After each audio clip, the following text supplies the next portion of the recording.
the ultimate middle finger to people who hate you anyway.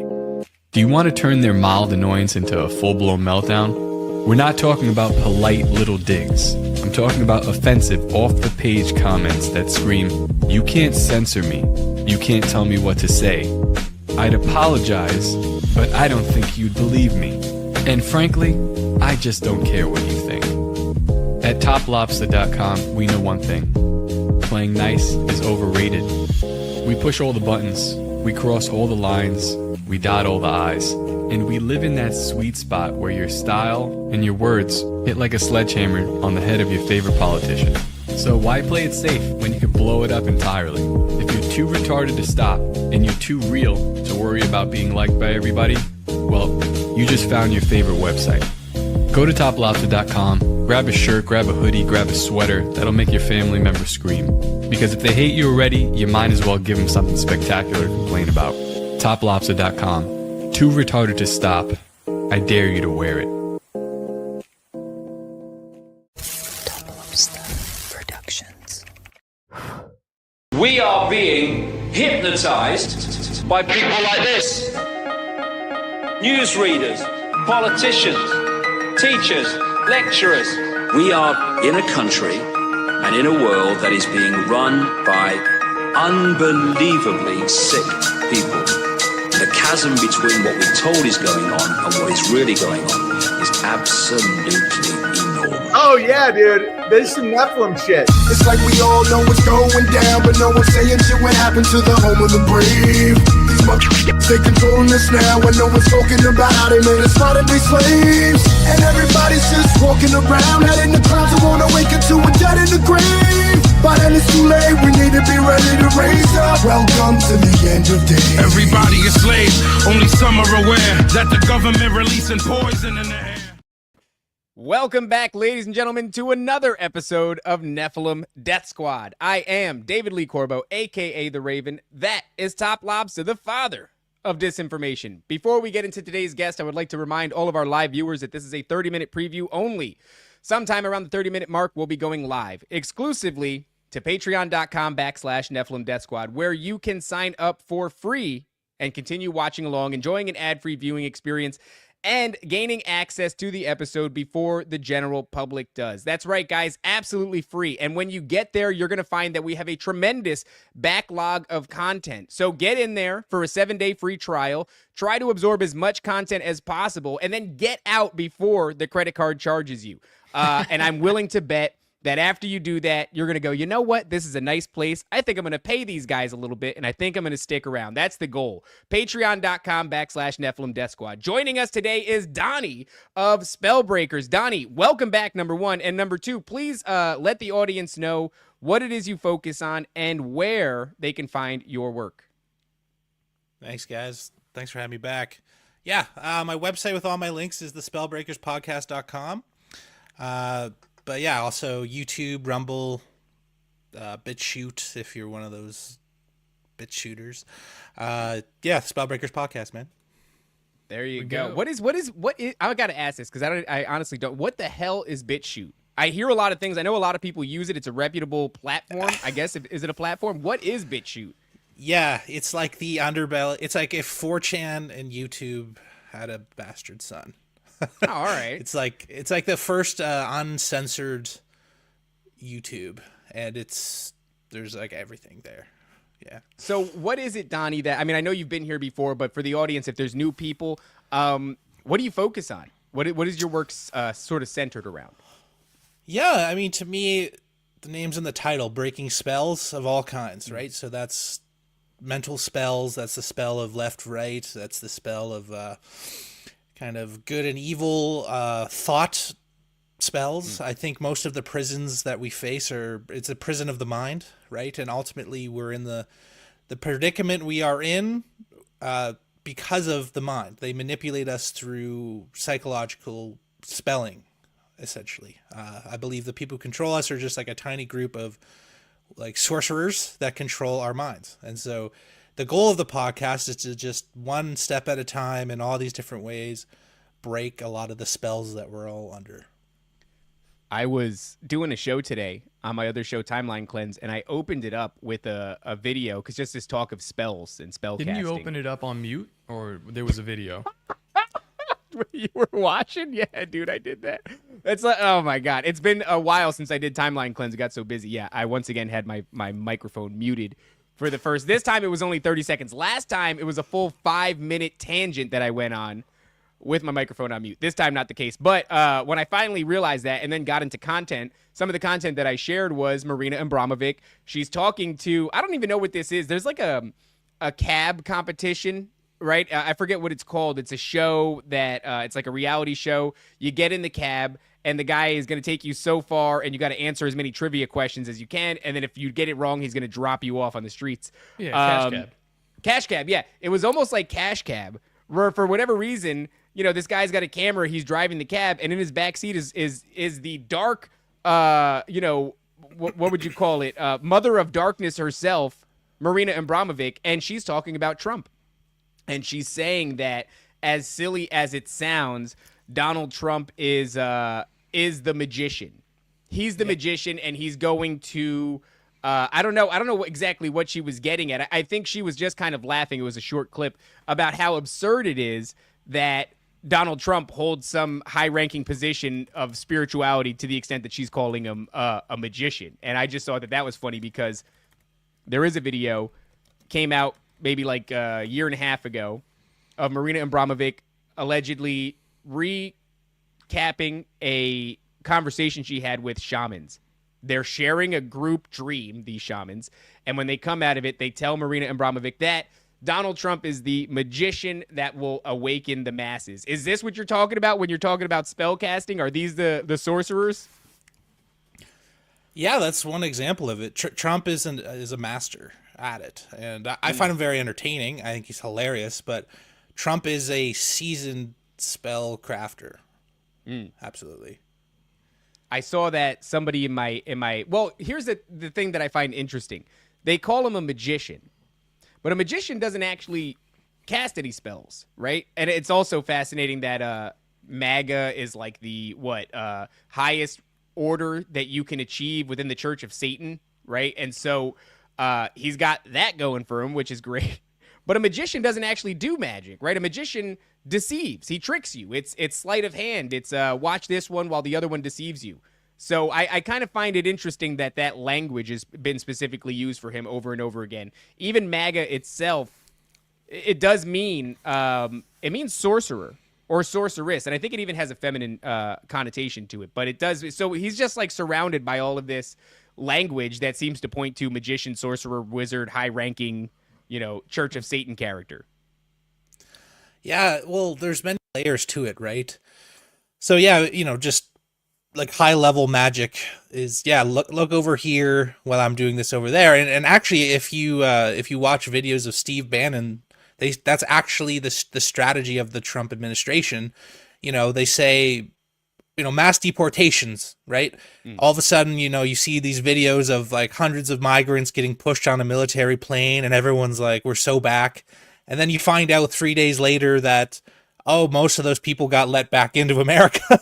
And then they stop releasing the tapes. But then the next one, right, is the Epstein files, right? Yeah. And then they don't happen. And then what happens? Trump all of a sudden, Zelensky, right? Like if you actually just see the Trump campaign's actions in the last couple months, it literally is that. It's create hype, shape reality, and then when the jig is starting to become up, it's like, no, let's pivot to the next one, right? So that's kind of like a level 1 masterclass. If you watch what they actually do, it's a masterclass in spelling, and that's exactly it, right? It's, oh wait, what about wasn't it supposed to be Epstein files? Oh, look at Zelensky. Zelensky's getting hammered in the White House. Oh, okay. Well, aren't we still giving money to Ukraine though? Oh, well, look over, right? It's incredible, and they get away with it, and it's awesome to see if you can see it.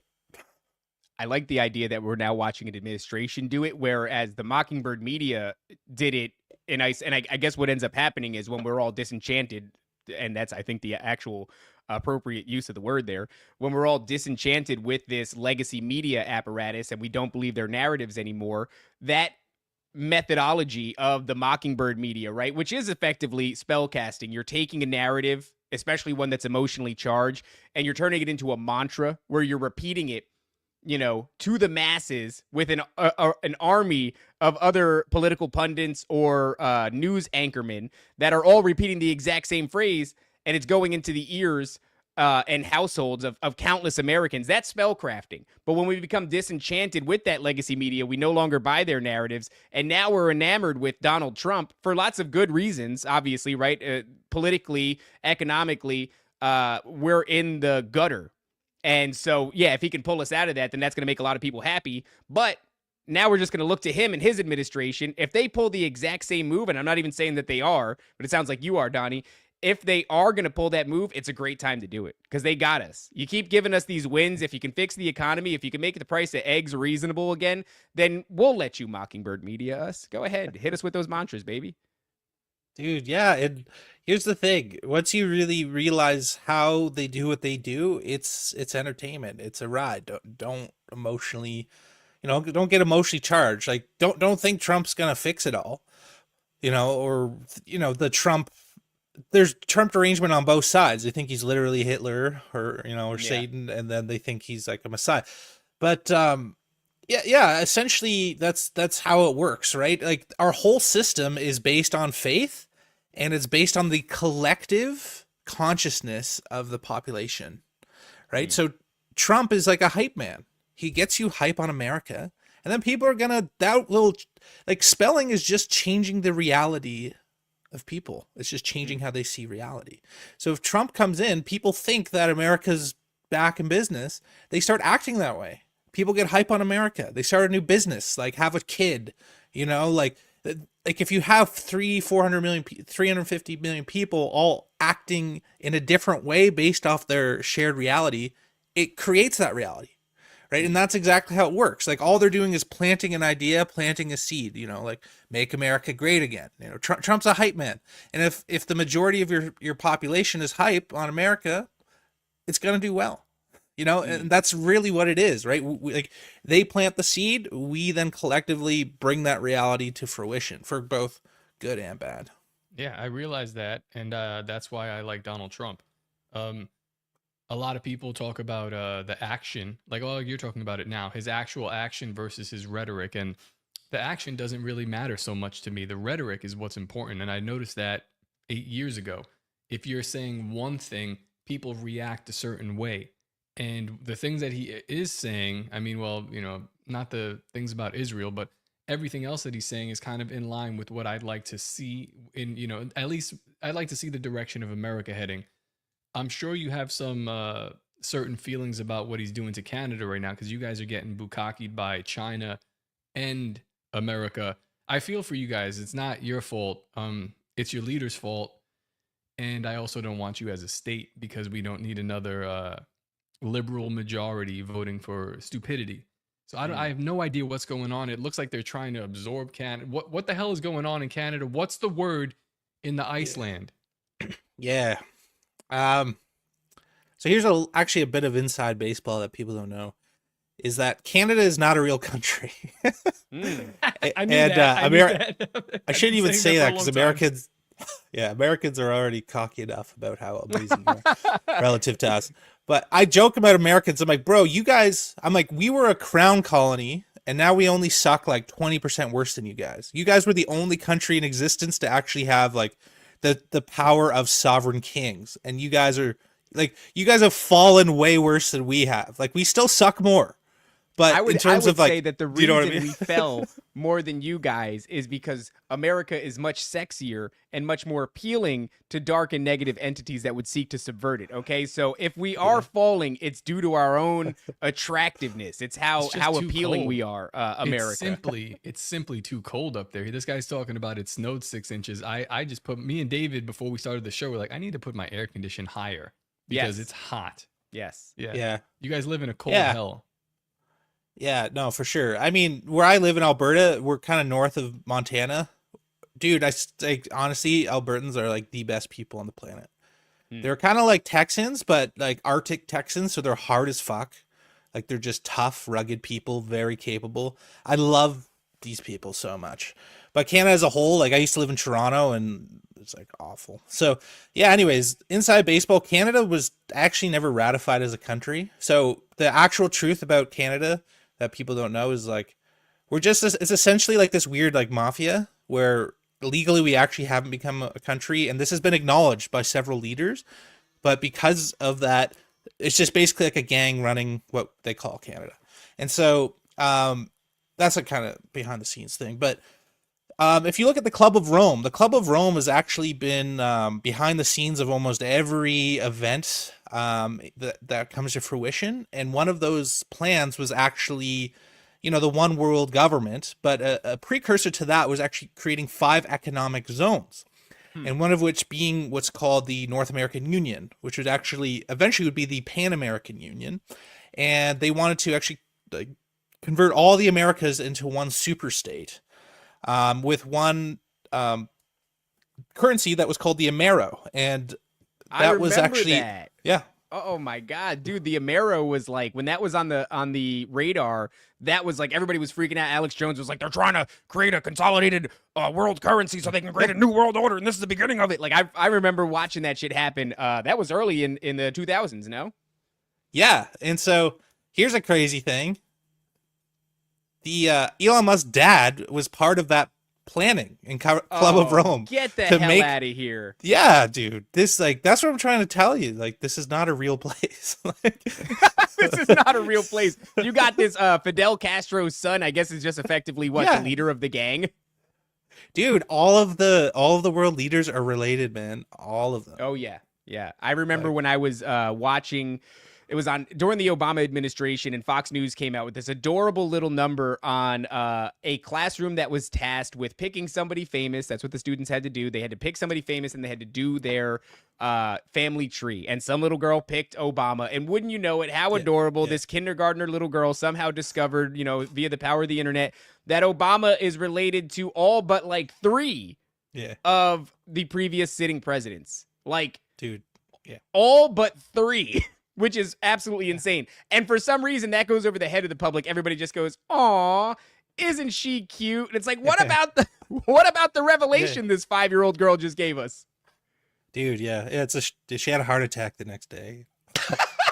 I'm just joking. And she committed suicide. Oh, my God. Okay. But yeah, I mean, yeah.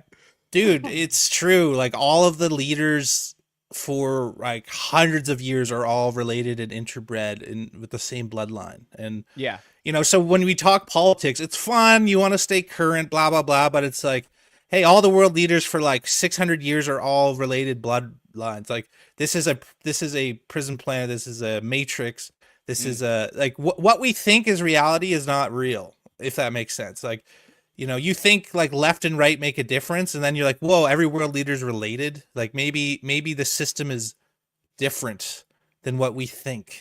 Yeah. Maybe democracy is not real. We were talking about it earlier, this idea of perception. And Top and I talk about that often because we're not great content creators, and this show shouldn't have the legs that it does, but people perceive it as being successful one way or another. And I would say that is predominantly the key to any actual success that we found, is that we've managed to convince people that we have it. But I mean, eventually Helpful perception trick. does become reality. And that goes to show you that, go ahead, Top. What you need is just merch. That's all you need for your podcast. That's all you really need, yeah. Get some need merch. People think Thumbnails it's help like- too. They think it's a real thing. Yeah, I'm like, this is incredible. We've done nothing really, but we've got a t-shirt. Well, so I saw there you your go. jackets, bro. I almost bought one, and then I'm like, fuck. I'll tell you what. It's fresh. I wore the jacket. Little... They are warm as shit. Like, if you're gonna wear that, that's a no joke jacket, man. I went to go see Top over the weekend, and he had it there. I put it on, and I was like, we live in Florida, so it fucking almost doesn't even matter. But if you're in Canada, that thing is like legitimately, that's a rugged, sturdy, like really good jacket, high quality jacket. But yeah, I mean, it's perception, and it kind of goes to show you that, well, look at libertarians, right? Libertarians think that you can, there it is, NDS varsity jacket, baby. There's only one team in that division, and it's NDS. So We're winning. And we're winning, or at least the people believe we are, and so we are. All right, so look at the golden era, libertarians, bro. right? The libertarians are trying to affect change by going through the proper legal and legislative channels, right? They believe in like upholding the sort of what would you call it? The not rigidity, but the Constitution, not the Constitution of the United States. I mean, like these institutions and going through the correct channels, but they don't get shit done. They can't get anything done. But then people come along and they say something that goes viral, and that then becomes reality. Right. So, meme makers and such are more effective at changing the culture of the United States of America than lifelong libertarians are. And that is because it's more like spellcasting. If you can get into the minds of Americans and convince them that something is true, it doesn't actually need to be true. If they believe it, give it enough time and it will be. Dude, that's exactly it. There's been a strange overlap, and I've been binge listening the telepathy tapes, and I don't want to get too much into it now because there's a deep dive that needs to be connected by us specifically. But the kids that are in this show, that are the topic of the show, they're nonverbal autistic kids, and they communicate by like typing most of the time, but they call them spellers, which is actually very interesting now that we have, it's like, the first, I'm going from listening to this to talking to Donny, who does a show called, Spell Breakers. Spell Breakers, so, yeah. Yeah, it's like what they're doing, they're operating in telepathy, or they're reading their parents' mind, or sometimes other people's minds, or people across the world. They can kind of communicate, but they call them spellers specifically because that's really all they can do to communicate in this realm. And I think that is an interesting overlap, and maybe an admission of some type. There's a lot of it's such a weird show. There's a lot of new age stuff. There's some stuff that they either get wrong on purpose or just kind of skip over. And I'm like, you have my full attention, whatever your name is, lady. I'm watching you. I didn't listen to what her name was. But I mean, look, we believe on this show that much of the direction, maybe all of the direction of humanity is not only biblical, but a lot of it is influenced. And that's a key word right there, like influence. What are we influenced by? Well, we're influenced by the spirit. We're influenced by the spiritual realm. And that's either good spirits or bad spirits, right? Guys, if you got a drink, it's time to, bottoms up. Dr. Jerry Marzinski says 80% or more of our thoughts are not our own. So we're being influenced, if you believe that all these thoughts that are passing through your mind are actually not your own. You're being, kind of whispered to or nudged, and you decide which of these thoughts you identify with and what you pursue. If that's true, if the muses are true, and they're, influencing you to create beautiful pieces of art or whatever, music, yada, yada, yada, then it kind of goes to show you that these things that cannot interact with our realm physically are somehow shaping our realm. And how are they doing it? They're doing it through influence. And influence and perception are, they're shoulder and shoulder. So, yeah, I mean, it's just a funny thing. You think that the world is run by legislation, politics, culture, all these different things, an amalgamation of it. And it seems more that the world is ruled by spells. And all that really matters is what you can convince people of. Yeah, that's all it is. It's a, the term fiat, okay? We have a fiat currency system. The whole world is run by fiat. It's by decree. It's a fugazi. It's not real. It's literally because people believe it's real, they go to work. They pay your tax. If enough people pay their taxes, then the IRS is real. Like, what would happen if everybody in America just, like, let's just say you could cast a spell and everybody in America would forget to pay their taxes, forget that the IRS existed. Like, it would be over. It would be over, right? How about this? What if you could cast a spell and make everybody so afraid that they gave up their rights so that you would save them?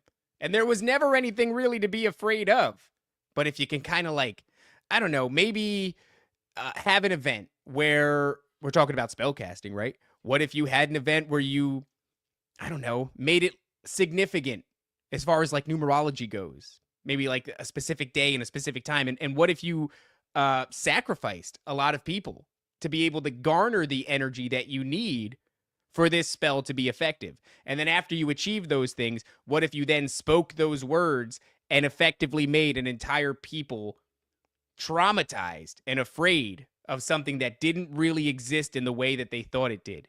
And then you could present them the solution. So, I mean, we're talking Hegelian dialectic, right? It's problem, reaction, solution. It's a form of spellcraft.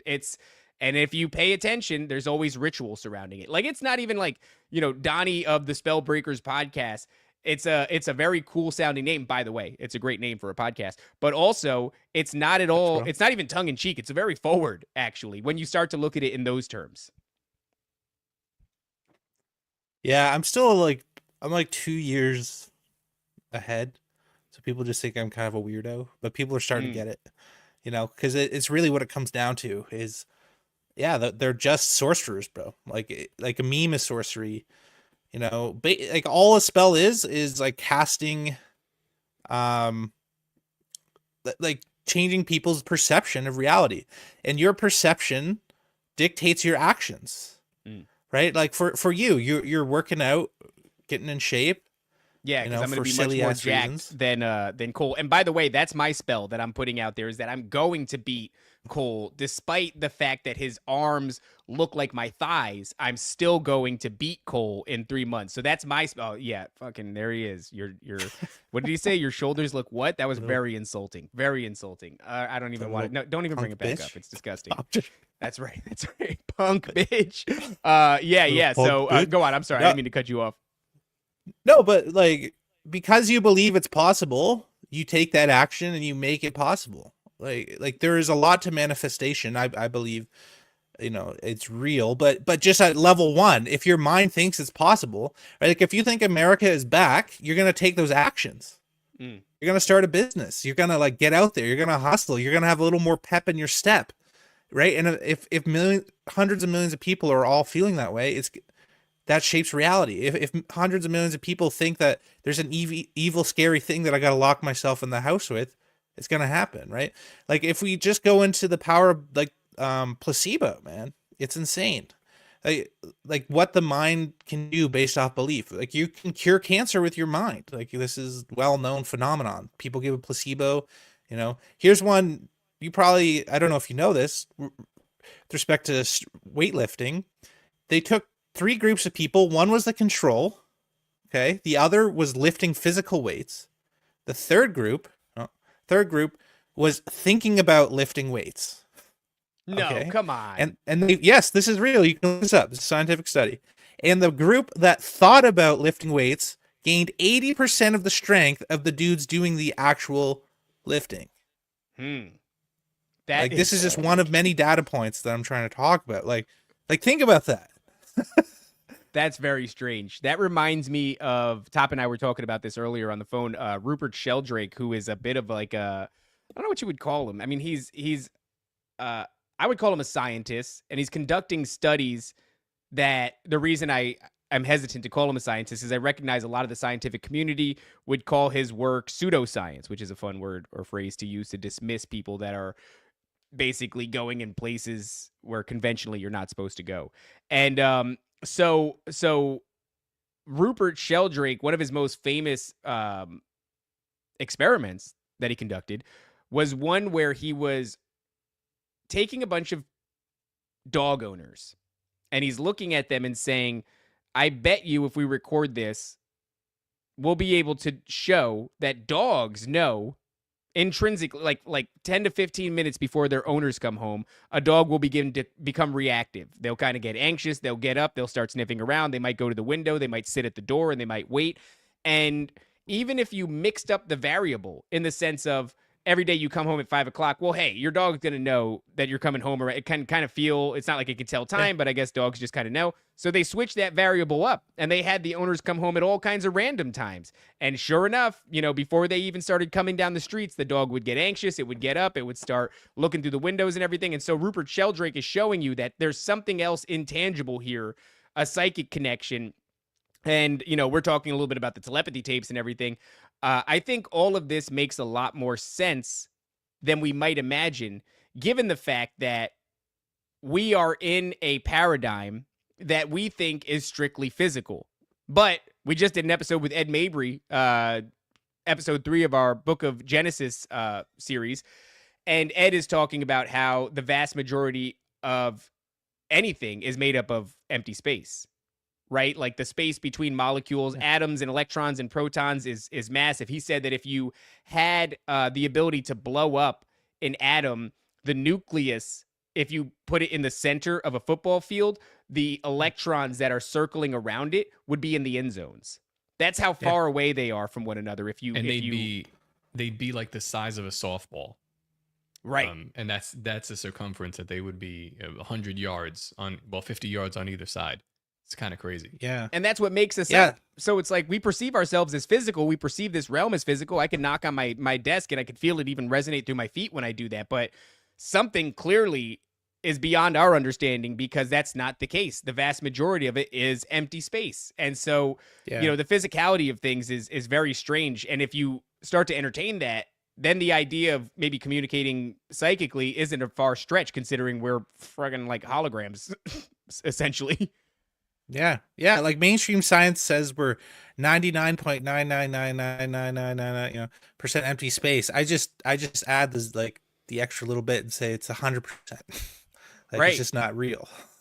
Like this is like reality has a dreamlike quality to it. And it's like our consciousness. Like that's what I'm trying to say without freaking people out, that like this is not a real place. Like if you dive into the fundamental nature of our reality, even quantum physics, mainstream science is like, it's like all empty.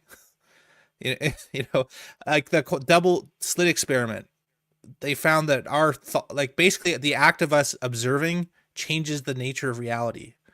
That particles will act like waves until we observe them, then they're, oh no, we are particles, which is to say, like, it's not real, it's fake, until you look at it expecting it to be real, and it's like, oh sorry, yeah I am real.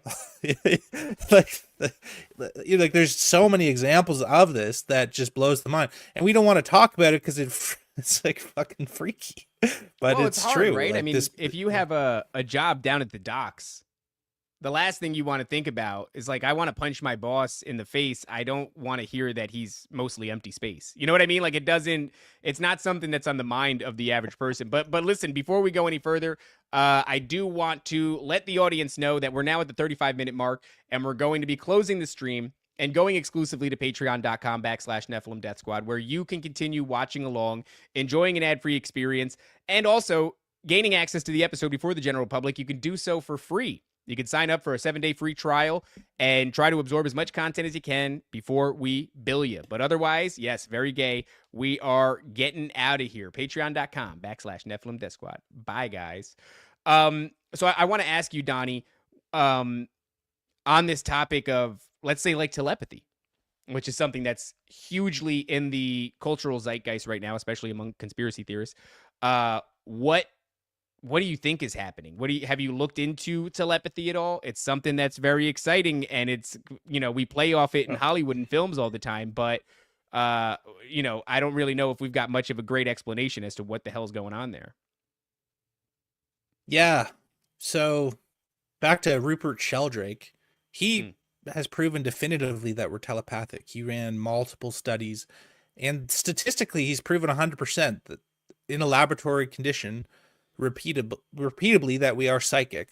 But because all of our science is based off materialism, there's not a known mechanism for why that would be possible. So the conclusion is that he must be bunk. But his science is sound. His stats are sound. So I've looked into this a lot. I've actually run my own experiments with people, and I've proven definitively that telepathy is real. And we have I believe that it's an inherent ability that all humans possess. We've all universally had the experiences of knowing who's about to call us, feeling like something's off or wrong, having just that urge to like, oh, I gotta call that guy. And then you find out like, oh, dude, thanks for calling. Have like a hunch or an urge or an instinct to take an action or whatever. This is a universal experience, right? Science just tells us that we're retards for thinking that what we all know to be true in all cultures is fake, and it's real. And then the question is, why does this occur? And to me, it has to do with the concept of non-local consciousness. So, like, you guys have studied out-of-body experiences, right? You've heard about this at all? Yeah. Okay. Yeah. So essentially, there's thousands of instances where people will die, or temporarily, and they'll go outside of their body and they'll observe locations and areas that their body isn't in, right? Like, they'll see things in a hospital room 2 floors up and there's no explanation, right? It's the same thing, because science is materialist. They say, oh, it must be bullshit because, what's the mechanism? The mechanism is that our consciousness is not tied to, like, our brain is not the origin of consciousness, right? We have a awareness, and you can bring that outside of your body. That's what astral projection is. That's what, like, you can call it the soul, right? Our soul is connected to our body, but it's not our body, right? We're able to go outside of our body to observe outside of the body. And this is widely documented. And that's, to me, why telepathy works, that we have these connections to those around us. Like, we're not telepathic necessarily to everybody and at all times. The people we're closer to, we're more telepathic with, like, you kind of almost like can sense when your wife is pissed off, but you don't know about your neighbor, it's kind of a similar situation, but like I'm sorry to interrupt that, but I do have an anecdotal story that just happened this morning. I called Top to tell him about it. I live in a shit area, and sometimes I'm because of that, I have inconveniences, let's say, by the locals. And so my wife goes down to the laundry mat, which is, I could see it from the window, and to go do laundry. And I notice she's taking a long time. So I go to the door and I'm looking through the peephole, and I want to be able to open the door for her because I know she's going to have her hands full with the basket. And she's just taking a long time to show up. That's weird. And I walk into the kitchen, and my cat wants to get up on the window ledge. So I raise the blinds. By the way, before this happened, I kept thinking, for whatever reason, about my wife getting into an altercation with somebody. That was what kept playing over and over in my head, which hasn't happened here, but wouldn't be surprising. And we've been here for a year. That hasn't happened. There's not really a precedent for it. I've had altercations with the occasional person, but she hasn't. Like I said, so it hasn't happened, but I wouldn't be surprised. So I lift up the blinds to let my cat through, and I see a guy who's nowhere near her, but he starts heading in her general direction on a bike. So I decide that's enough for me. Somebody walking in the general, or riding in the general direction of my wife, is enough. I walk down the stairs and I look over to the laundry room, and I'm just staring. And I watch this guy park his bike up against the laundry room and then just kind of walk around the building a little bit. And then sure enough, he walks over. My wife sees me before this happens. She passes by the doorway to the laundry room. She sees me. She looks confused. She waves. I wave. And then next thing you know, he comes over and walks inside the laundry room. But I can still see him, so I'm staring at him, and I hear him talking to her. And I'm like, great, here we go. And look, it's not the end of the world. It's just a guy talking. Like, people are allowed to talk to each other. So there's not a big threat yet. But then when the dude turns around and he sees me, he starts talking shit to me. But he's like 200 feet away. And he's talking at like regular volume. So I can't hear him. I can only catch like keywords. I can kind of tell he's saying something about me keeping an eye on my old lady. And he knows that that's kind of what's going on here. So we're all having our own fucking version of psychic communication. And so he gets flustered by that. And he's, like I said, he's talking shit. So he gets on the bike, and I'm watching him. He rolls past me. He won't make eye contact, but he's talking shit. And he gets out into the parking lot, and he goes to drive away. The motherfucker turns around, turns his bike around, makes a U-turn, parks it, once again, like 200 feet away from me. Now he's looking me dead in the eyes, talking shit at regular volume. And I'm looking at him, and I'm like, all right, this guy was out of his fucking mind. And I hear him, he says something, like, and he's very accurate. He's like, you short piece of shit, I don't think you even have a girlfriend. And I'm like, that's fucking, really hurtful. Amazing. But he's right. So, but, he's so far away, and he's talking at regular volume that it's almost like, so I just stare at him, and then he decides that he's going to leave. But what was very clear, so my wife tells me what he said when he went in there. He said, hey, how much are the laundry things? My wife said, it's like $1.50. He goes, okay, thanks. Hey, you're really pretty. And then he turned around and saw me. So if I wasn't there, this dude was bothered by me. He was incredibly guilty about what he was doing to the extent that he starts lashing out at me, but doesn't want to like come towards me at all. And he's telling my wife that she's pretty. This dude is out of his mind. My wife comes in. She says, when I left, I felt like I was going to get into an altercation with somebody. Dude, this was just this morning. How the fuck did I know that? And she knew that. And then all of a sudden it happens. And it based off of everything. Let me tell you something. If I passed by, if that was me, if I was on that bike. They want to know his ethnicity, David. He's white. He's white. No, He's it's white. the whites around here are in rough shape. Plot They're all twist. on meth and shit, I think. So if I passed by that laundromat and I saw that woman in there, and then I looked over and saw her husband staring at me, I'd feel mortified. I'd be like, oh my God, these fucking people think that I'm a bad guy. Let me just get out of here. I don't even want to look at them. I don't want to talk to them. Let's just de-escalate and get out of here. That's not what this guy did. He saw that I was looking, identified that I was protecting my wife, and then started lashing out. So I was right on the money. How the hell did I know that before it happened? I don't know how to explain that, but it was uncanny. Yeah. Yeah, we all have it. Like, let's just be honest. We all experience this, some more than others. We know in advance that things are going to happen. We get a feeling about a guy, premonition. For years, I used to have dreams, and then just the next day it would happen. And it'd be like random things too. It'd be like, like I'm going to see this lady at a store, totally inconsequential to my life, but the person will walk by or something will, what is that about? And also back to even mainstream science, they say time doesn't exist. Like, we perceive time as linear, right? Point A to point B, constantly flowing forward. There's nothing to suggest that, that is the case.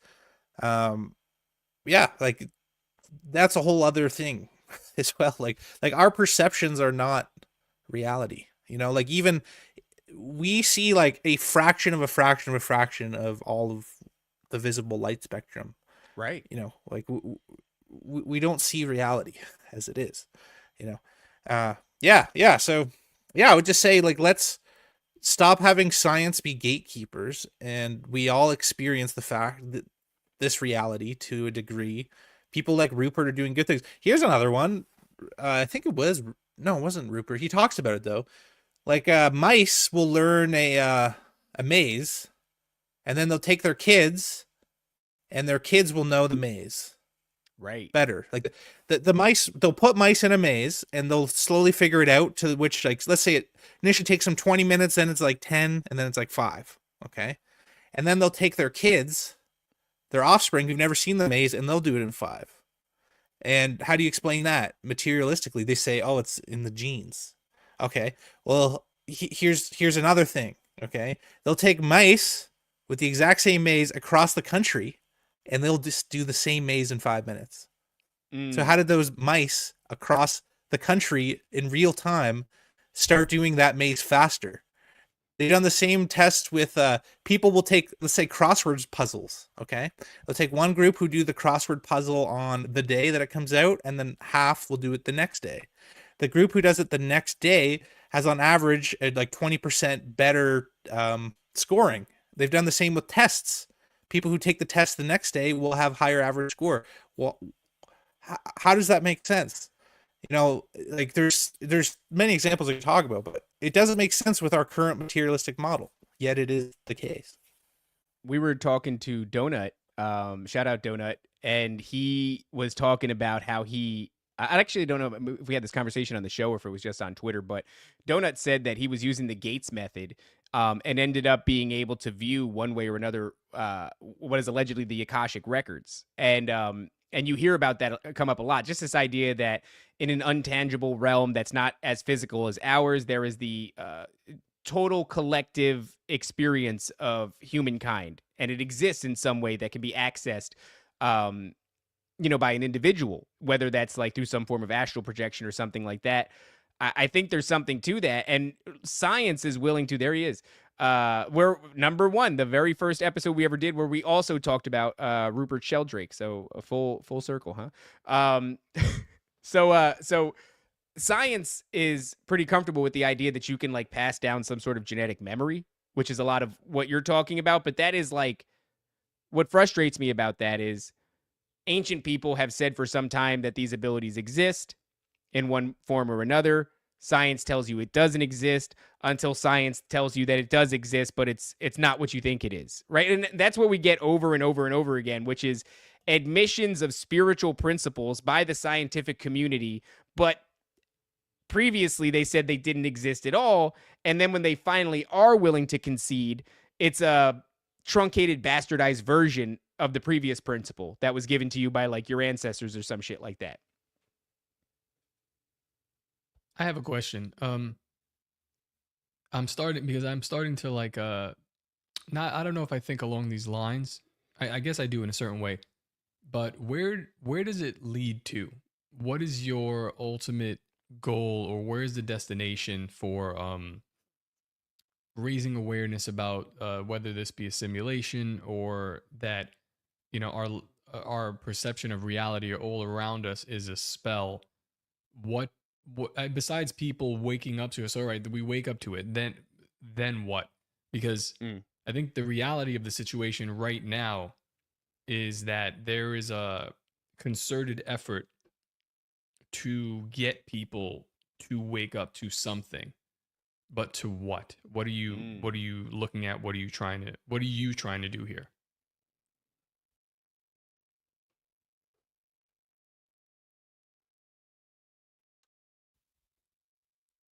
Oh, I think Donnie's he's like muted. Yeah. Yeah. Can you hear us? Nope. Can you hear Bear me, with David? us, guys. I think we're having a little bit of a tech issue going on here. Yeah. Uh-oh. David, can you hear me? I can hear you, yeah. Okay. Yeah, And Donnie, I can see refresh Donnie's your, mouth moving, but I can't hear Donnie. refresh your browser, Donnie. We might be able to get you back in here. See what's going on. Yeah, just hit the refresh button. Yeah, sorry about that, guys. So yeah, I don't know. I guess I'm kind of asking. I don't know if I'm putting them on the spot here, but like, I'm getting a little bit suspicious of what these people, what their intentions are, because it's becoming. I'm not sure if I'd say it's becoming mainstream, but it's the biggest podcast in the world, and they're talking exactly about this. So Right. Hey, can you Hey, hear all me? right, I hear you now. Sweet. Wow, yeah, totally glitched. So Top. we were saying, Donnie, where do you Yeah. think that this is all going? Or maybe not necessarily predicting where it's going, but what are you hoping to get out of this? It's like, if we are to realize, and I agree with you, there is some sort of abilities and intangibleness, the lack of physicality of our own reality is an important topic. What do you think the end goal there is? What are you hoping to do if people do come to the same conclusion? I mean, ultimately, you just have to realize that, like, I'm just trying to raise support for Israel. I think that's the end. Perfect. Oh shit, that was good. Just support for Israel. Oh my No, God. I mean, I think we just joke around. Obviously, for those who don't get humor, you autists, that was a joke. Yeah, they get it. I Our get a lot of audience, I think, among any conspiracy audience, if anybody gets it, it's the dangerous retards. That's our fan base. They get it. Yeah, I mean, look, I think pursuing truth for the sake of truth is our calling. There's a reason why they control information. There's a reason why they keep us in the dark, is because it creates the power imbalance necessary for them to perpetuate the whole game. And so I think the pursuit of truth is the goal. And so, you know, we often think, we've been wired to think that's like one of the biggest spells is just that somebody outside of myself will save me, so I don't have to do anything, right? That Trump will fix it, or, you know, like the whole Marvel stuff, Superman's gonna come down, right? Yeah. Like, to me, it's empowering us that we have to take control, right? We have to stop giving our power away to individuals. Like, Trump's not gonna fix it. You know, he'll probably do some good stuff. He's entertaining as hell. But imagine if Americans, like, just collectively said, you know what? Why don't we just do it ourselves? You know, like, in local community, why don't we start a local community? Why don't we grow our own food? Why don't we clean up our own cities? Why, like, imagine if like Joe Rogan just once said, "Hey guys, we're gonna like organize a local trash pickup." Like, "Hey, I'm calling on my whole audience to like go feed a bunch of homeless people." Like, these guys are like billionaires, like, so I guess my point is, like, in general, I want us to understand how we're manipulated. So that leaves you more equipped to be manipulated less. I want to empower people to realize we actually have a lot more power than what we're led to believe, and that it's up to us to make change in the world. That the whole mechanism is that we're taught, don't do anything, sit on the couch, tweet, and Daddy Trump will fix it. So I think that's really the end goal. Like, to me, it's interesting to get into the nature of reality, and kind of how I think about the world is that I believe God has created us to be co-creators, right? I don't think I'm a god, but I think God gave us the power of creation, right? We bring like everything we have is a form of magic. Like, this technology is a form of magic. It's like people conceived it and brought it into our reality, right? And so instead of us taking that power that God gave us of creation, they hijack it and like then say, "No, what, you're gonna have the reality we tell you." Right? And that's the game. Like, we have to paint a new picture. We have to create a new culture. We have to change the way our minds work. Like, the best thing you could do for your audience is to create a new version. What does that look like? What is a Christ-based living? Create a vision, right? Because otherwise a vision will be created for you. And this is what I'm struggling with. It's like, is that vision? So the vision that I would like to see, what is that supposed to look like? And what they're presenting with I mean, obviously the telepathy tapes being a big one is very similar to what Joe Rogan is proposing as well. He's out there talking about float tanks, John C. Lilly shit, the DMT realm, going into this other dimension that it's more real than it is than this reality. And perhaps he's right, but I don't know if are we supposed to be going into those realms? Are we supposed to be delving into this idea of telepathy where these guys are getting in contact with these ancient entities that they often don't? It's funny. It's briefly touched on in these telepathy tapes by this fucking new age white woman. They're like, "Oh, by the way, kids saw some entities, but we don't, we just stood away from that. She was a little bit scared, but no problem." I was like, we're delving into this realm. This is what we're waking up to if we break this current spell that everybody is on. So I'm conflicted because obviously, yes, there is something there and we do need to realize it. But the second that we do go and flip into that realm and we think that it's more real than this one, maybe it is, maybe it's not, because I don't know. There's so many ideas flowing through my head. They talk about this idea of telepathy and this idea of it's like the idea of gnosis, the idea of the Akashic records being more real than our reality right now, and suggesting that we should perhaps embrace that and use that.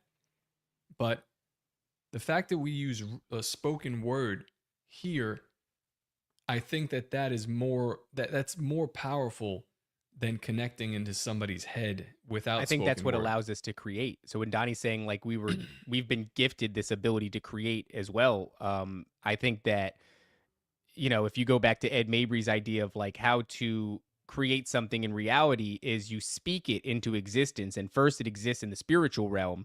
You use the word to create in the spiritual realm, and then eventually what happens in the spiritual realm over time takes place in reality. And it seems incredible. Like the spiritual realm that we're talking about seems it's novel and it's new, but the more I look at it, I'm like, this looks incredibly weak. You need constant consent. I can call you a faggot right to your face if I felt like it. I don't need consent for that shit. I could yell at you. Like this seems more real than me. Over there are rules that people need to abide by. And I think that there are spiritual entities that reside there that, yeah, they they are handcuffed by these rules. They long to be in our existence. As a matter of fact, I think that they're trying to be in our existence as hard as they can. Yeah. And they probably will, because there's something.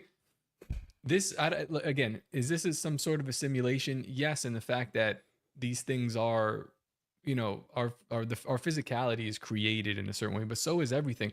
But I don't think this other side, this other realm that we're waking up to rapidly, is better or is more advantageous to whatever we're trying to do. It just seems like a MAGA sort of magic trick, smoke and mirrors kind of thing.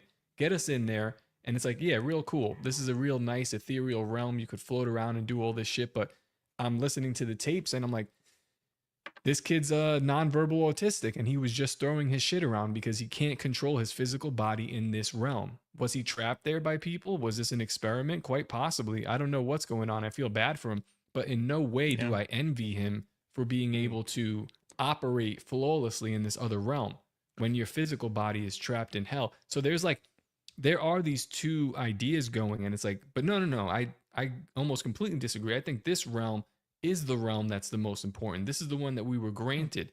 This is the one that we have to operate in. This is the one that we have a birthright to. So giving it up, the one we have dominion over.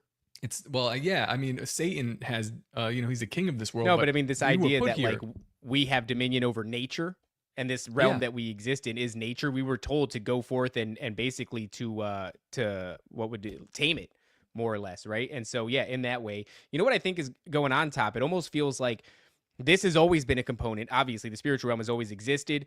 We used to be more in tune with it. Maybe when we were more in tune with it, we knew better to a certain degree. We at least had a better idea of like. We didn't know better.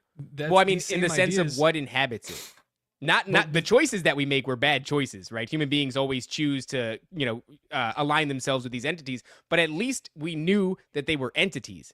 Now what's happened is it's like we've been stripped of our understanding of this realm. They've taken a long time to like clean it up, use a bunch of Hollywood and shit like that to repackage it, to give us a new idea about what this realm is. And then they're slow rolling it out to us in a way where they've used everything they can to detach us from it. They detach us from it with the food that we drink, the shit that's in the air. I mean, the water we drink, the food that we eat, the shit they spray in the air, even the crap that's on our body, right? Polyester blends, lowering the frequency of a human body and all this other crazy shit.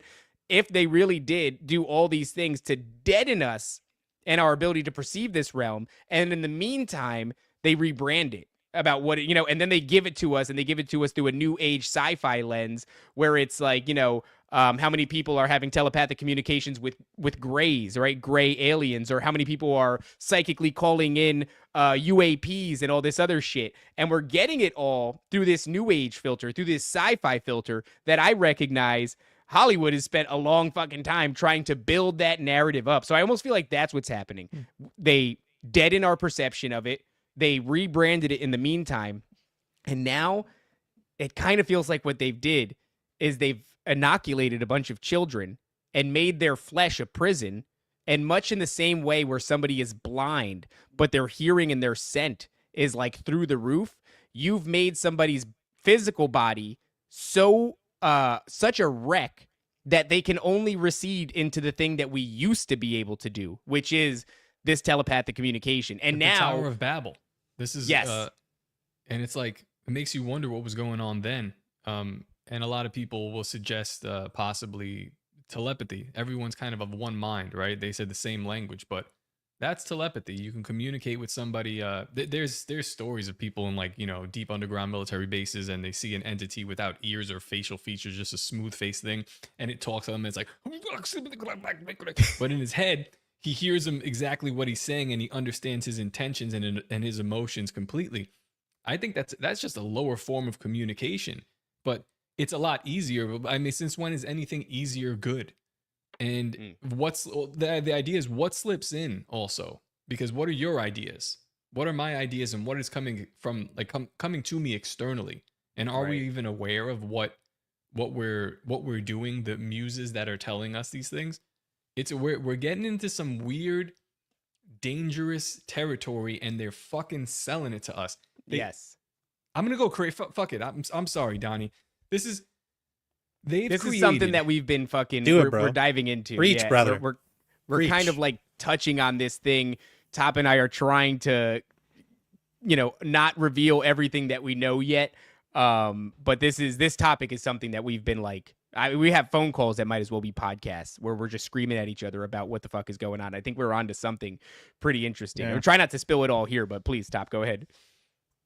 I don't know if I guess I'll just say a little bit, but like they've created an MK Ultra experiment from the 1950s with Andrija Puharic, from dental implants all the way to summoning entities, and that wasn't good enough for them, and they expanded it.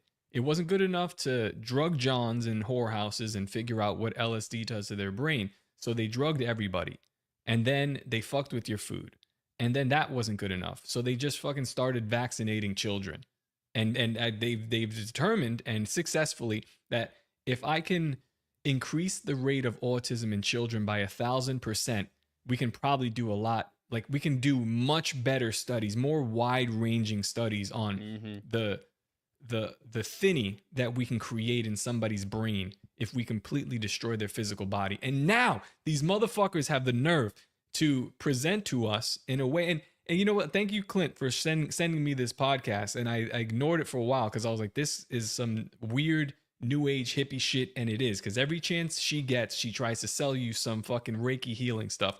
But I finally there you go. I finally listened to it, and not to say that it's not real. It's, yeah, that's real, but like, hey man, you're also not telling them the other side of what you're doing here. There's a bigger story. There's a bigger story, but what they're trying to sell me here, I know when you're trying to sell me something, you're trying to sell me that these people are advanced, and they even think that they're advanced. But then they come to me, no offense, this some retarded kid comes to me and tells me, we got to be careful with global warming. There you go. And he's typing one fingers. We have to be all the same shit that aliens are telling people, all the same shit that the Nine are telling people from Andrija Puharic, all the same shit the Egyptian Iliad is telling people. They're getting music from the muses. They have a synesthesia. This is something that I've been on since before, like fucking 5 years before this show. Synesthesia, perfect pitch, relative pitch. It's the idea of being able to hear music or sound and relate it to color. These kids are doing all of these things. It's all completely related, and they're trying to sell it to me as if it is a gift. Yes. And I'm not so sure. Well, check I thought this maybe out. it was at one point, but I don't think so anymore. If it's a gift, right, you got to ask yourself this. We have children that are more than likely autistic because they've received inoculations of some sort. Well, what about children and psychic abilities, right? You have autistic kids with telepathic abilities. Do we know any other instances? Sure. We know the MK Ultra project. We know the Montauk project. Stranger Things gives you a fantasy version of it. But what are we doing? We're traumatizing children so that we can unlock their latent psychic ability. So look at these fucking autistic kids who have been damaged from vaccines or whatever, and I'm sorry tell for me, calling them retarded. It's very sad. Yeah. But don't come at me with that bullshit when you're like, don't tell me like you're operating in a higher form of consciousness. Maybe you are, but there's something.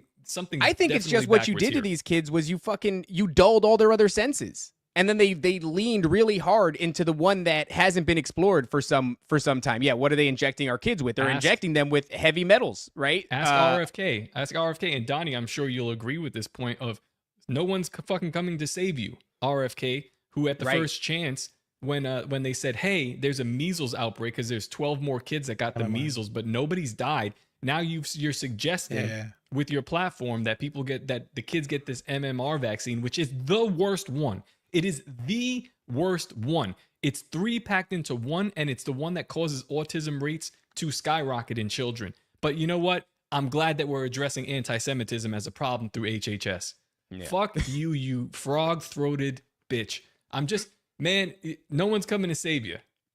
Yeah. Dude, well, to that point, Canada, too, Donnie.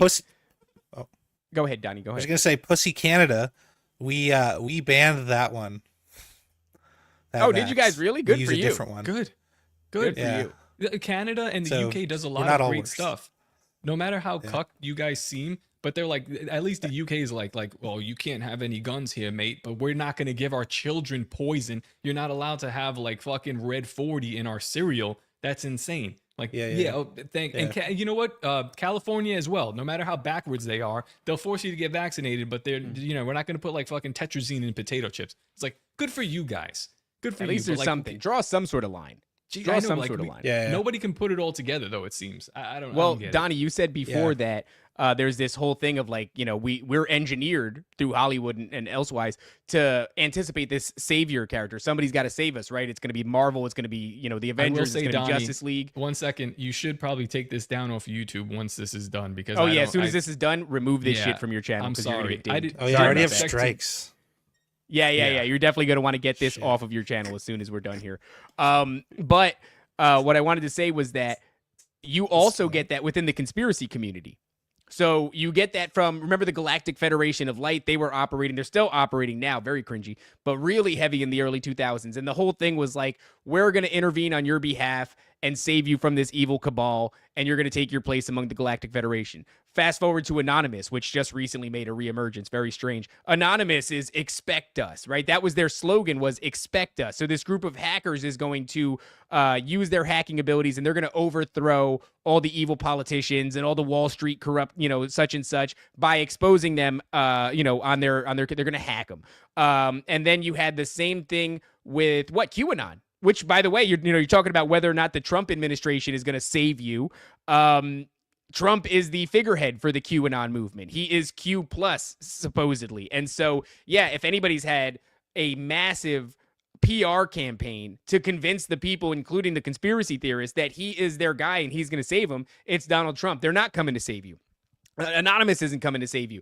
The Galactic Tupac isn't coming to save you. He's dead. It's not happening. JFK Jr. is not coming back from the dead. But there is this thing that they're programming with us. And you want to talk about Mockingbird Media? That is a great example, because we had that narrative over and over and over again. Just stay put. QAnon says what? Patriots are in control. We got this, baby. Just sit on your ass and watch the show. And that's it. That's what we've been inundated with. I think one of the concerning things, though, is that it's like, I think people are getting that. No one's coming to save you. And there is some sort of there is some following of what Trump is doing. He's emboldening people for sure. And these, like, again, I take the good with the bad. So I like to see that people are taking action, right? But we are slowly waking up to something. And I don't know what that's, well, I have some ideas on what that something is, and I don't think it's very good. It might be worse than what we're sleeping to right now. Yeah. Are you guys, how long have you guys been Christian for? You're new Christians, I've right? been like lifelong. Since I was 4 in and out of or the church. 5, or, yeah, something like that. But me, only like 4 years, maybe 4 years. Yeah. Yeah. So like I came up, I was raised by a pastor who is a narcissist, and that's a whole story in itself. But I've been in churches my whole life, and for me, like, I still see a lot of truth in the Bible, but like I'm skeptical that it is the unadulterated Word of God, and like all of us have our own view of it, right? Like you guys, like it's top. I see some of the shit you post, like, dude, it's like not really that Christian, bro. So like in the end, we're all like we're having to, like, I use Jesus says you will know, like, how do I know you're the true savior? Something to the effect of like, you shall know them by the fruits of their labor. Right. And I apply that to everything. Right. And unfortunately, like, coming up in the church, I see some differences and some resistance to evil in churches I've been in, but honestly, most of them are just as asleep, and honestly, without Christianity in its current form, we probably wouldn't have the JQ problem and the Zionist infiltration, right? And so my point is, this is not a knock against like Christianity. Like, I'm gonna probably raise my kids Christian-ish. But my point is that we actually have to practice discernment in all things, right? So Yeah. like people would say, there's many Christians who would say, you guys are evil, you guys are satanic, just because you they don't say it follow often. their view of Christianity, right?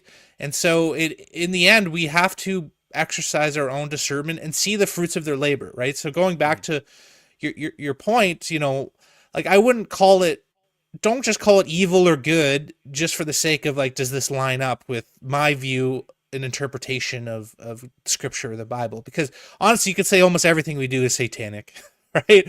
I would again apply the principle of what are the fruits of this labor, right? Like, you know, Joe Rogan, for all his like DMT tripping, you know, all the stuff he promotes, like, he does some good stuff, but he's still a shill or, a hack. Like, is he really inspiring people?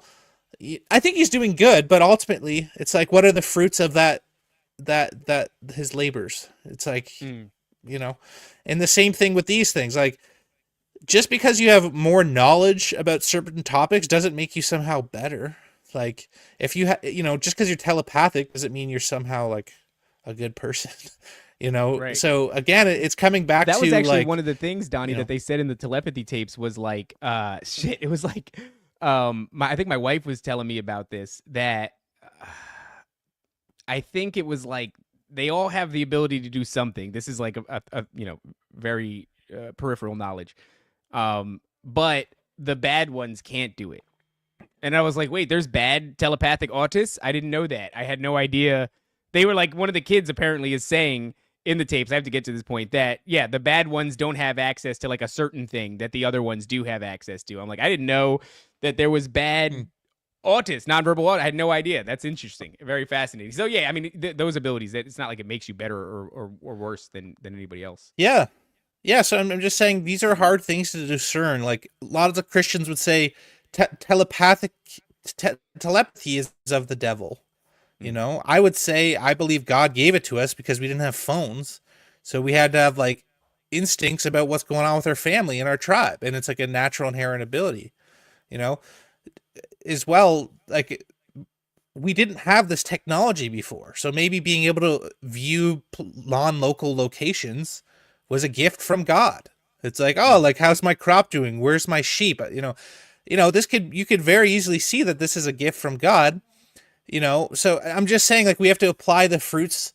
We have to apply the fruits test. That's what I do, because I haven't found good role models. I don't find it in the church, and I don't find it outside of the church necessarily either, So, like, just because someone's Christian, like, most Christians I know, like, locked down their businesses, took the jibby jabby, think that, like, Israel is our greatest ally. And, so I don't really necessarily vibe with them just because they're on, but for me at the same time, there's so much good in Christianity, like raising a family, having the traditional dynamics, like, Christ clearly is an inspired of divinity. Like, if you see what he says and his, stuff, but then it's, anyway, my point is that we're in like uncharted territory. Like, I don't pretend to know it all, but I just try to apply that test. Not like, is there some obscure passage in the Old Testament that tells me if this is good or bad? It's like, what are the actual fruits of that person? What is their life like? How do they live? Is that helping them or hurting them? That's all I think we can do. What do you think of that? I'd be curious. Well, I mean, I'm gonna push back on what you said really quickly about my Twitter not being Christ-like. I think you're 100% correct, and I also think that people who look at me and would want to follow or emulate me are fucking retarded. It's why I am the way I am and why I do what I do. But the fruits of my labor are, if I just objectively take a step back and look at what I've built, and I don't want to be like but fucking, they're pretty good.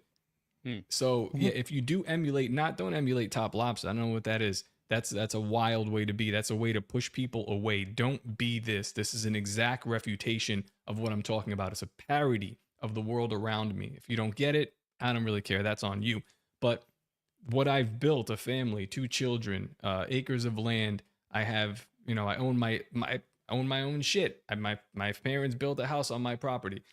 I don't really like to brag about this stuff, but I have built something because of my labor, because it is good, because what I have done is good. We've built a weird platform here where every day we get somebody telling us, this has brought me closer to God. And I say, thank God for that. I've got nothing to do with it. And as a matter of fact, I've made sure I got nothing to do with it, because I just said nigger on Twitter a bunch of times. But I'm glad that you drew some value from what we're doing here in this serious the serious conversations that we're having, not this bullshit. Twitter's a dumpster, whatever. Like, it deserves to be treated that way.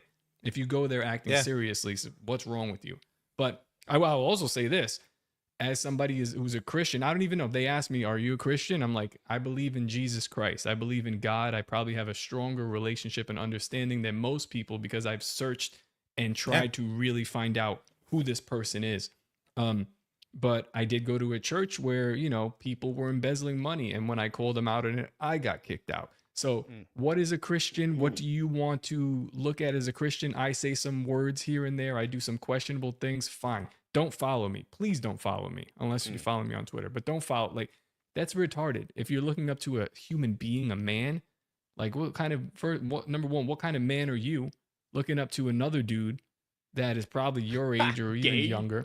You're gay. Yeah, like I look at Jesus Christ. I try to follow what he does. And obviously, you know, I'm rough around the edges and I'm not going to lie and change who I am. This is who I am. So that's my pushback on that. There you go. Well, I do think Donnie is correct though about the state of the church, and that identifying as a Christian doesn't really do it, right? So, just this morning I was talking to somebody, and I won't say who, but they were telling me all of these stories from when they were a kid. You know, sleep paralysis, abduction experiences, astral projecting unwillingly, right? Like hearing this sound, knowing that this paralysis was coming, getting sucked into this paralysis, or having what felt like their spirit come out of their body.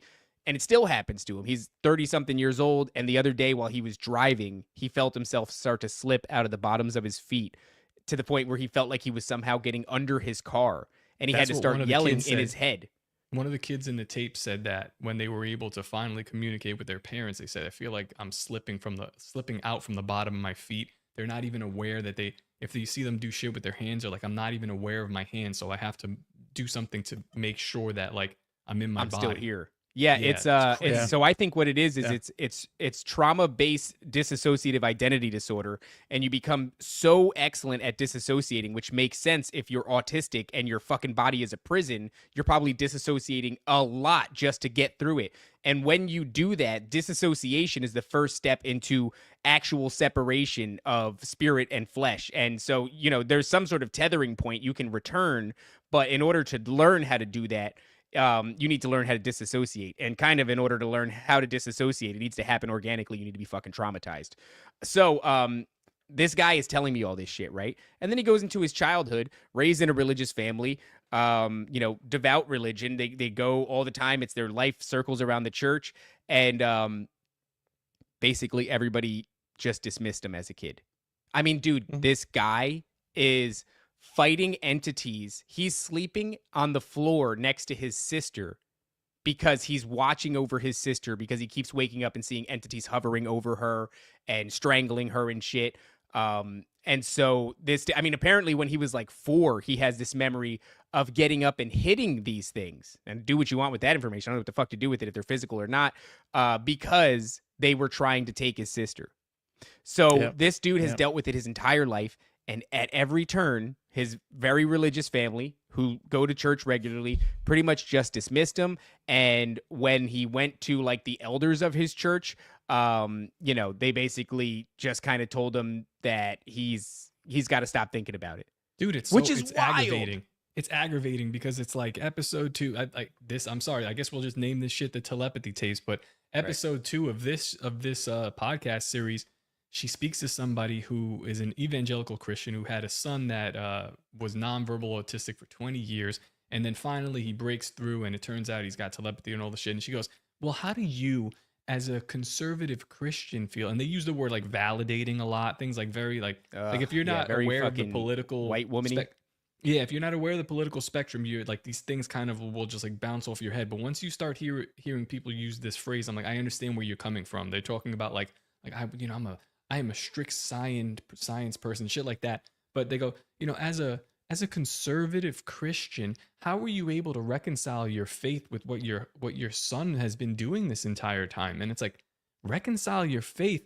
So we're now sitting back and allowing this new age hippie bullshit to take what should have been a Christian idea, or at least like what's the correct word? Like from the Hebrew Old Testament idea, which I think is Christianity. in its correct form. Judaism is just some bullshit that they made 200 to 500 years after the death of Christ, but that's another episode. So we're just going to forfeit that to people that are like, summoning their inner chakras. The fuck is going on here, people? You've lost the plot and you've lost the narrative completely. Yeah. Well, that goes back to I would that just say that Tucker I don't Carlson think thing. Oh, Go ahead, Donnie. Go ahead, Donnie. Go ahead. Yeah, I was just gonna say, honestly, I don't think anybody really has it figured out, and that's the truth. Like, I've been in all the circles. I've been in many Christian circles. I've been in New Age circles, Gnostic, Buddhist. I was friends with like devout Buddhist monks. Everyone's just still trying to figure it out. Like that's like I've been in a lot of different groups. That's kind of all I can say, in that regard. And again, like for me, at a young age, I felt my chakras, and there was no person in the church. They said the same thing, like, you're crazy, you don't know what you're talking about. Nobody had the capability. Like, I would have been seen in the East as like a spiritual child. Like, they would have trained me in the path of spirituality because I had a young age sensed chakras, which are real. Like, we have these. We're energetic beings, right? Like, they're real, but in the Christian world, nobody could tell me like, hey, that's okay. Like, I thought I was dying. Like, I once had an experience where my root chakra opened and I thought I had to, like, I went to the emergency room because I thought I was like injured. Oh, that's right. You actually talked about that last time you appeared on the show. Yeah, so, it's like, am I evil because I sense chakras? Like, that's the thinking of a lot of Christians. They just call everything like evil, evil, evil. But if you look at their lives, they don't live the life of Christ. Like, that's what I believe we all have to do. We have to be loving, practice forgiveness often, be bigger than ourselves, strive for those higher ideals instead of our base instincts, daily. Like, that to me is actual real living Christianity, is right. And so that's where I really struggle with the churches and stuff, like Luke 17:20, I have it up here. Oh, go ahead. Go ahead. I think I was just going to say, like, just for to me, the this is audience's Christianity. sake, there's a latency going on. So that's why I'll one of us will say something. There's a long pause. I just want to say really quickly that I think what is happening here is, let's say hypothetically that within Christianity, there are very important details about the spiritual realm, right?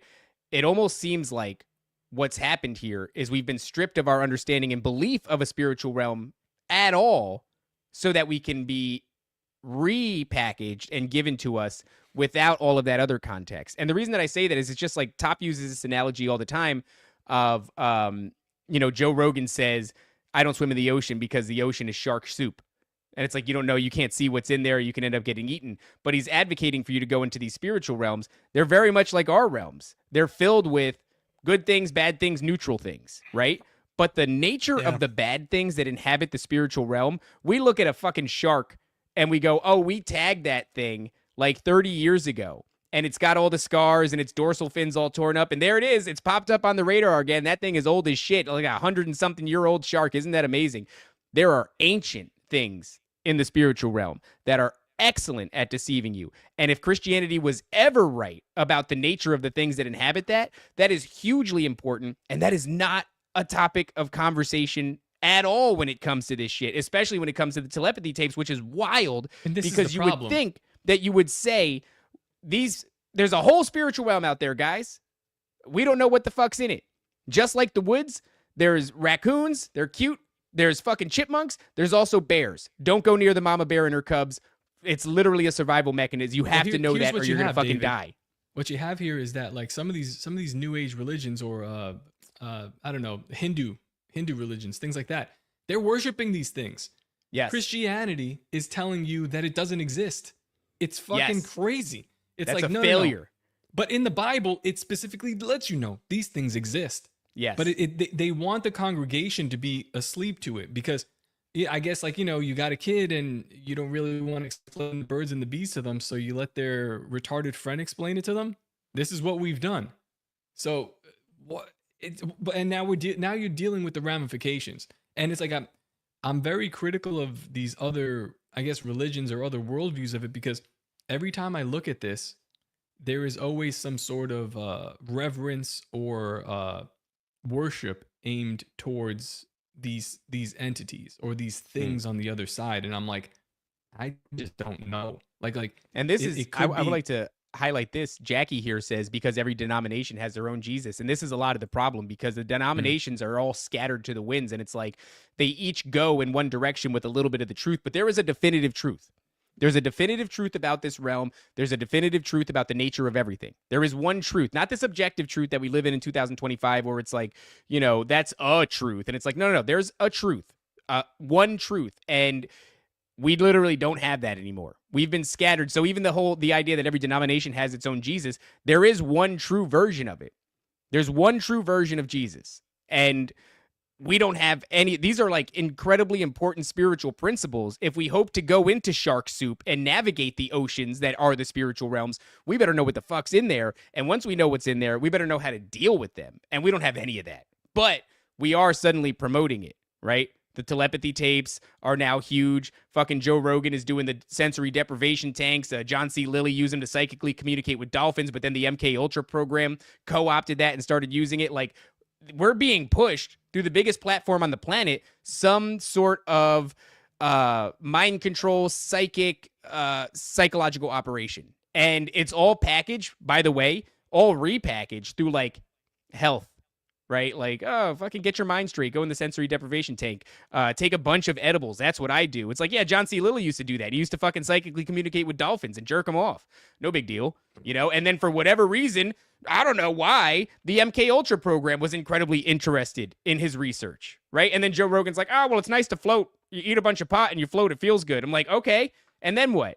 What happens when you slip into some sort of a zone where all of a sudden you're communicating with entities? Oh, what's that, Joe? That happens all the time when you're on DMT? Fascinating. But don't worry about that. These things aren't connected. Let's go on. What? The telepathy tapes? Fascinating. That's incredible, right? It sounds just like the Montauk Project. But instead of tormenting the children, all you got to do is hit them with a vaccine that fucking ruins them and then watch them communicate with the spiritual entities that we don't know how to define. Fucking incredible. And for whatever reason, nobody sees this as alarming. It's very strange.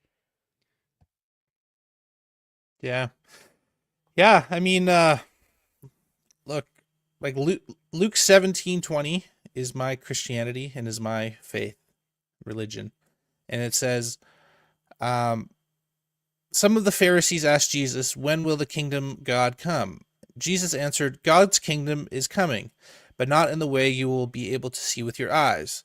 People will say, look, here it is, or there it is, because God's kingdom is within you. And that to me is the true Christianity. And like most Christians, they worship a dead God. They don't believe that Christ is living, that God is living now and dwells within us. I mean, his own words say that. You know, most Christians looking at a future date of, you know, eventually Jesus will come and save us from our problems in the future. And you're just focused on that future date, where we need to be like, now today in connection with the living God. You know, I mean, even Catholicism and stuff, like I love my Catholic bros, but like you're eating like the flesh and blood of your God.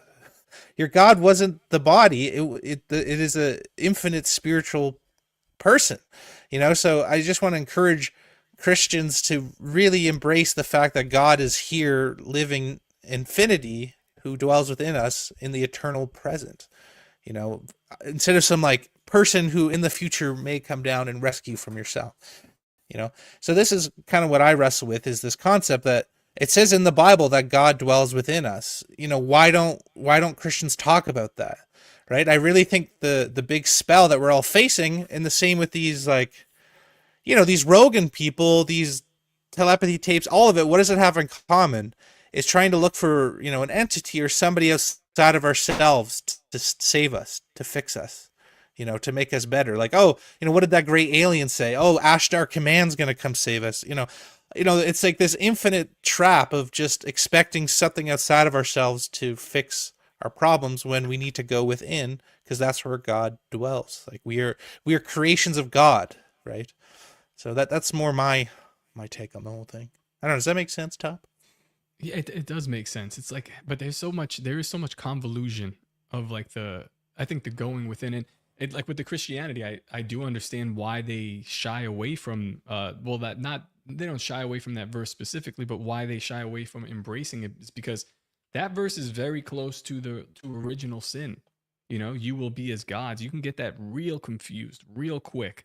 And a lot of people do. And that's where you get the misinterpretation of whatever Jesus is saying or whatever he is by people from the outside. You'll get it from people that are not Christians all the time. People that really just hate Christ. When you get them to actually admit it, they'll quote stuff like that to you. And they'll have this sense of like, God is within us, therefore I am God, or I am a God. And it's like, that's just simply not true, man. And that's one of the fatal flaws. That's a trap that's got us where we are now. That's like saying that my son is me because he has some piece of me within him. He has my genetics in him. He has my blood. He carries it with him. Maybe he even has, I don't know, like some piece of my spirit or something. We have a connection even, right? Like a genetic sort of memory or some form of telepathy, but that doesn't make him me. I think there's a difference to be highlighted there. But yeah, of course, Donnie, I think you're right when you say that these things, like, I don't think they're inherently evil on their own. I think it only becomes a problem when you don't know where you're going and you used to have this set of spiritual principles and tools to protect you. And like, God knows you need to be protected there because in the physical realm, you deal with physical consequences, but in the spiritual realm, you deal with spiritual consequences. And that shit lingers for generations. These things have legal rights over you. And that's the thing too, is like, I've had experiences where I know at least some of what exists in that realm, but we're not talking about that. And we're just kind of talking about like astral projecting and remote viewing.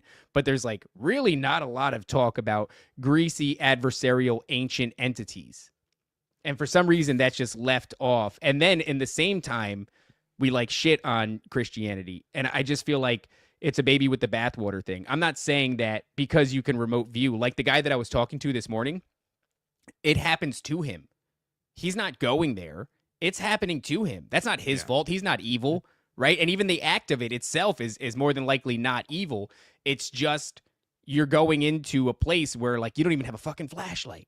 You don't know what the nature of anything in here is. And also the question is too, like for these other people that are saying that this is such a desirable place, it's like, well, why are they trying like at breakneck speed to escape it? The entities that are there, like why are you developing AI and like forms of physical robots and chimerism to escape this specifically? What's the alien breeding program about, dude? Why are you fucking putting stuff in our butts if this place is so great? No one really wants to ask that question either. Like, I don't know, dude. I got some fucking questions for you. Let me know. Yeah, no, it's all very interesting stuff, right? And yeah, and I think you guys have the right idea. It's like, is it all evil? It's all good? No, it just exists. And we have to be careful. And again, I think back to it's the fruits and where is your heart at, right? Are you sincere of faith? Are you sincere in heart, right? Like only God knows our heart. And, I think it's a natural ability. If you read the Bible, I mean, they are astral projecting. They go into different realms. They get communications from God. They're getting telepathy. They're like, all of that stuff is there in the Gospels. Is that bad? Is it, So my point is like, where is your heart at? Like, are you just in there to try to escape from this world? Are you in there to like, for entertainment? Are you there to maybe gain knowledge and connect to higher entities like angels and people who have your best intentions at heart? Like, do I think the entire spiritual world is evil? No, but I think there's many pitfalls. Like I have people who try to tell me to talk to my dead relatives, and I'm like, no, I'm not going to do that. And so like back to like biblically, the Bible just kind of says like, hey, don't dabble in that. And the Bible, God wouldn't say don't do it if you couldn't do it, if it was impossible. So it is possible, but also it's like, I think it's like telling your kid, like, just don't cross the street. It's like, not that crossing the street is evil. It's that you don't have the skills to know when, like, you're safe to cross the street and when you're going to get hit by a car.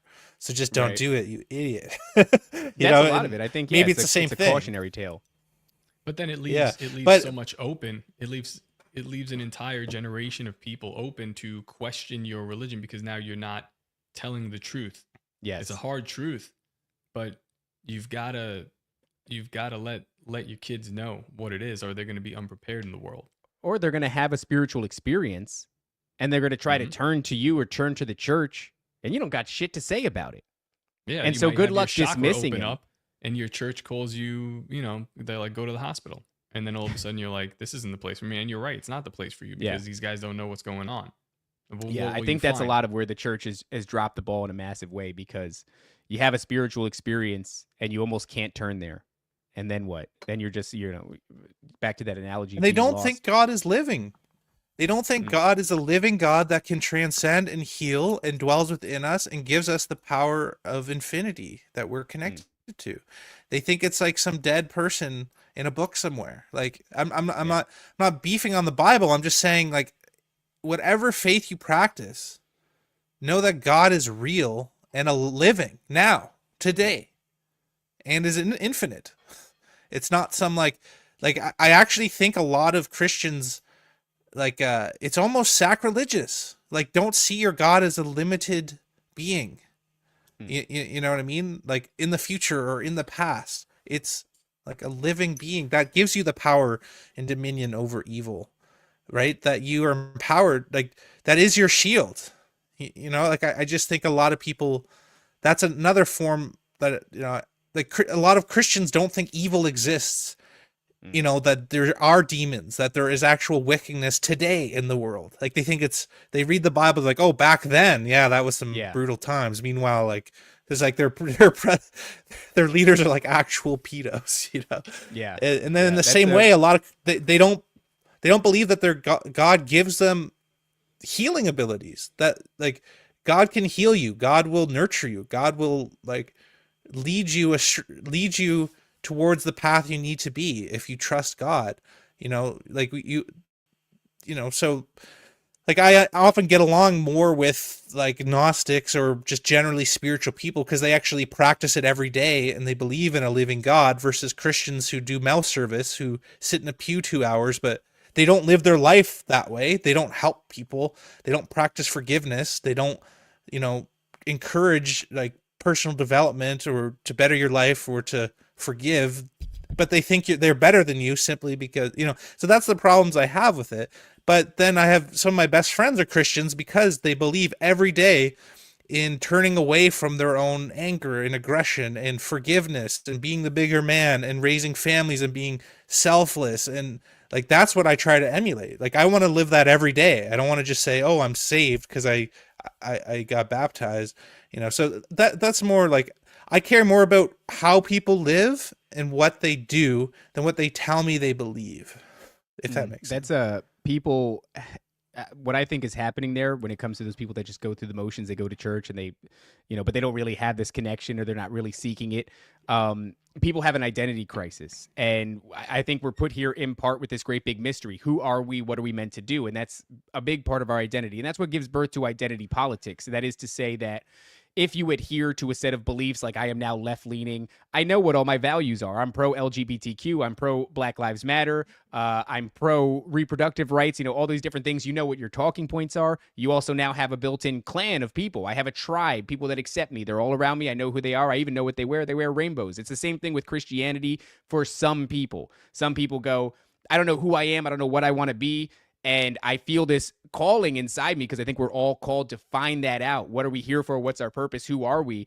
But instead you get, well, here's a built-in tribe. I know I go to this place. I hang out with these people. These are my sets of values. I'm the opposite of them. I'm pro-life. I'm pro this and that. And now you just adopt. It's the same thing with a political party. You go through the same shit. We're all experiencing this identity crisis. We're meant to be going through work to figure out who we are. It's maybe the most meaningful thing is, what are you here for? What is your purpose? Who are you? And people are looking for shortcuts. And so those people that you see that are just going through the motions, they're just looking for an identity. But there's something else that calls to you, and you could either just stop, 20 years into your progress here in this realm and go, this is what I am, this is who I am, this is what I believe, and these are my people, and now the work is done, and that alleviates some anxiety within you because Lord knows not knowing who the hell you are causes quite a bit of anxiety. And you just want that to go. You want it to go away. And so a lot of people are doing that politically, ideologically, and religiously. That's all they're there for. But we're at the hour and 40-minute mark, so I think it's time to land this plane. Donny, it was a great conversation. I really want to thank you for spending time with us and spending time with our audience. One more time, where can people find the Spellbreakers podcast? Yeah, YouTube, just the shit. Twitter, just Hold on, at he's there. Sorry, Donny, we lost you there sorry. for a second. Start over. Oh, no worries. Yeah, the spellbreakerspodcast.com has some of my links, but yeah, Spellbreakers with a 3 on Twitter, Spellbreakers Podcast, YouTube, Rumble. Yeah, man. And just thanks so much, guys, for having. It's always a great chat with you guys. Hopefully we can do it again, and I'd love to have you guys on as well if you're open to it. Yes, absolutely. We'd love to come on. Guys, head over to Spellbreakers Podcast, support Donny, and give your attention to people that are actually doing work instead of giving your attention to whoever the hell Hollywood is cranking out and put it in front of you. I think that's it. Top, do we got anything else? Yeah, I want you to obey, submit, and comply to your overlords. I don't want you to think at all.